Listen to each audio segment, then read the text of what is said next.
छत्रपती संभाजीनगर महापालिकेचे मनपा प्रियदर्शिनी विद्यालयात मतदान जनजागृतीसाठी परिसरातील सुमारे 2000 विद्यार्थ्यांनी रॅलीमध्ये सहभाग घेऊन शहरात होणाऱ्या लोकसभा निवडणुकीसाठी 23 मे रोजी मतदान करण्याचा परिसरातील नागरिकांना संदेश दिला।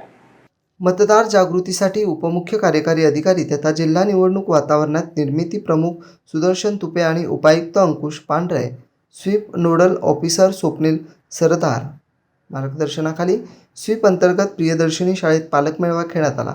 या मेळाव्यात उस्मानपुरा शाळेच्या विद्यार्थ्यांनी पथनाट्य सादर करून पथनाट्याद्वारे प्रत्येकाने मतदान केलेच पाहिजे, 18 वर्षावरील युवकांनी मतदान यादीत नाव नोंदवून घ्यावे असा संदेश दिला।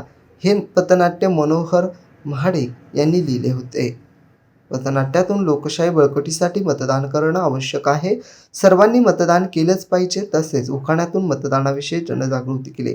पथनाट्यानंतर विद्यार्थ्यांनी जनजागृती रॅली काढली आणि प्रियदर्शिनी विद्यालय, मनपा गारखेडा, उस्मानपुरा विद्यालय, गीता विद्या मंदिर, अमान विश्व हायस्कूल शाळेतील विद्यार्थ्यांनी सहभाग घेतला। प्रभारी सुदर्शन तुपे यांनी आपल्या भाषणातून गुढीपाडवा मतदान वाढवा हा जिल्हाधिकारी साहेबांचा संदेश उपस्थितांपर्यंत पोहोचून मतदान करण्याचं आवाहन केलं। प्रास्ताविक मुख्याध्यापक संजीव सोनार यांनी म्हटले। Bureau report AI news, Chhatrapati Sambhajinagar.